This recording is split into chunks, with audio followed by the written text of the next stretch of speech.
Hey, welcome to another week as we walk together in the Sermon on the Mount. I'm Brian Scheimer. It's a privilege to be with you.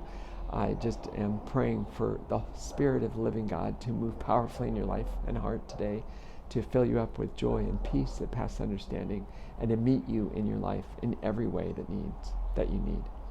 So we've been walking in the Sermon on the Mount, and we've been looking at Jesus saying his do nots. He said several do nots to the people in this message after he's saying to people, when you fast, pray, and give. He comes to these do nots, and after the do nots, he comes to these statements. So here we are, opening up Scripture. Ask, and it will be given to you. Seek, and you will find. Knock, and the door will be open to you. For everyone who asks receives. He who seeks finds. And to him who knocks, the door is opened. Which of you, if your son asks for bread, would give him a stone? If he asked for a fish, would give him a snake? If you then, being evil, know how to give good gifts to your children, how much more will your Father who is in heaven give good gifts to those who ask him? Enter by the narrow gate. For wide is the gate and broad the path that leads to destruction, and many are those who are on it. But narrow the gate and difficult the way that leads to life, and few are those who find it. That's the end of our passage. So as we listen to Jesus, he says these statements: ask, and it'll be given; seek, and you'll find; knock, and the door will be open. What might we learn about Jesus by what he says to these people listening to him? That they ought to be asking, seeking, and knocking. And what might that mean for people? Like, does Jesus tell them when they're going to receive in that statement? Does he say, ask and you will receive? For everyone who asks receives immediately? Or everyone who asks receives what they want today or need today?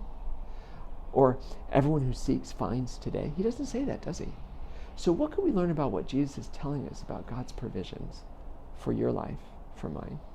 That he says, ask and you will receive, and seek you will find, knock and the door will be open. I wonder, do we learn that what do we learn about who needs to act in this situation? Oh, right. Both of us, right? We act, but we act first. It's almost like the words are continuous present, right? Continue to ask, continue to knock, continue to seek. It's this continuous action that God invites us into of relationship, right? With God, not just with ourselves. It's not like we're asking ourselves. No, we're looking at God and saying, God, this is where I am. This is what I seek. This is what I need. Such powerful language. And then that language of entering. So Jesus says to ask and seek and knock. Then he says, enter by the narrow gate. Enter. Come in. It's not like he's saying you have to do something to get there. He just says, enter. Again, present tense. Keep on entering by the narrow gate. For narrow the gate and difficult the way that leads to life, and few are those who find it. I wonder why that is. What we're learning about people, that they tend to be through the broad gate on the broad way that leads to destruction, rather than taking the narrow gate that Jesus has offered and a difficult way.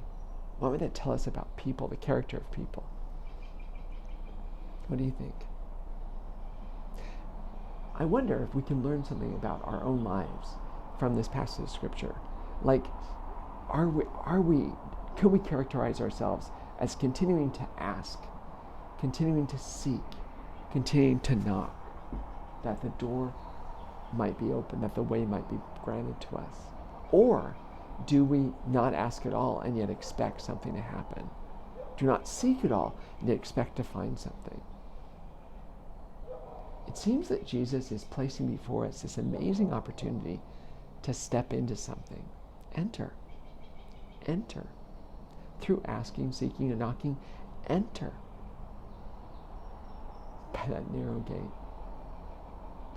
I don't know what we could learn about that gate. But Jesus in another book compares himself to a gate. So could Jesus be the gate? Is he the one by whom we enter? Is he speaking of himself here? What do you think?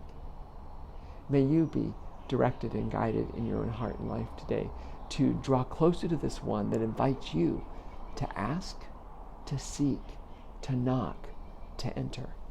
And may you do so. Hey, have a beautiful day.